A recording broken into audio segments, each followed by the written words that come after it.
entrepreneurship part of in your journey. Yeah, I mean, it's a lot more than I thought I was signing up for.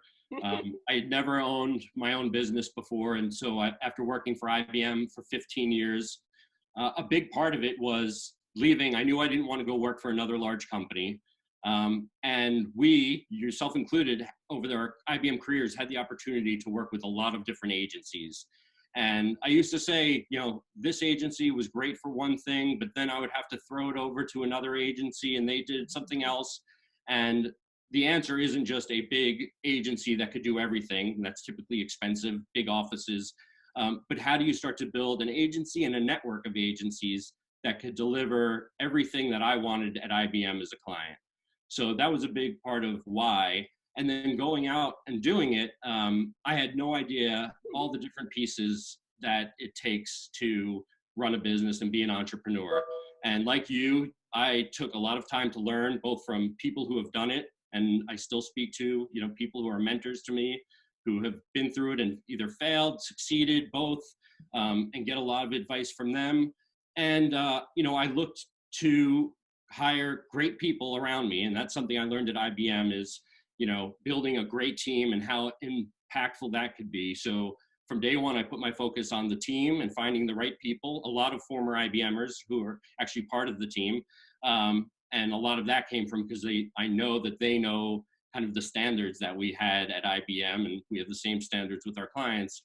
But I did things like I outsourced all of my HR and payroll to a company to help offload all that. That was advice I had gotten from someone, that if you're going to be paying attention every week to who's getting paid and how that works and benefits. So I found a local company that does this for small businesses. And now I had no HR issues, and I've got an HR department that handles it. So it's really making smart decisions like that of where you're good, what your core skills are, and finding experts to help in some of the other areas. And I try to stick to that. You know, most of what I do day in and day out is working with my clients on marketing. And that's what I love doing. That's what I'm good at. I trust, you know, bookkeeping and accounting to other people. On my team, there's people that are great at social media, better than I am. How do I lean on them? You know, we came from a world at IBM where we had like unlimited resources in terms of team members. So how do you ensure that the team that you build around you, you know, you've got the right skills, you've got the right people that can roll up their sleeves and get it done, have the right mentality, and then just charge ahead and don't look back. That's fantastic attitude. That is wonderful attitude. And I hear from other entrepreneurs I'm speaking with is that in this exact environment, relationship with clients, because every business built around the clients, right? Small business, big business. So relationship with clients is not getting any weaker. If anything, like you said before, if you're doing it right, if you're relevant to what client is going through, if anything, we'll come out stronger with stronger relationship with people who will trust us with their businesses going forward, don't you think? I talked about the marketing part of my job. What you said, that's the most important thing that I do day in and day out. The other 10% of communicating with my clients, ensuring that we're on the same page. They know all my clients are sick of me talking about transparency because I want them to know whether it's from a budget perspective, they're running over budget or maybe they're under budget. To a program or campaign isn't performing the way that we hoped it is, or it's doing even better, and I want to let you know. But I'm on a texting and phone call relationship with all of my clients. You know, they know they could reach me any time of day on the weekends. Luckily, they don't do that too often because we really have a mutual respect for each other's personal time, and that's another big piece of it with my team and with our clients. Ensuring that we can live our lives outside of work. It's one of the reasons that I did decide to leave IBM. You know, I found it challenging at a lot of times to balance, you know, everything I needed to do in my life outside of IBM with the workload and travel. I still, well, before the pandemic, was still traveling, you know, fairly extensively, but, you know, now I could make my own schedule much more than I was able to in the past.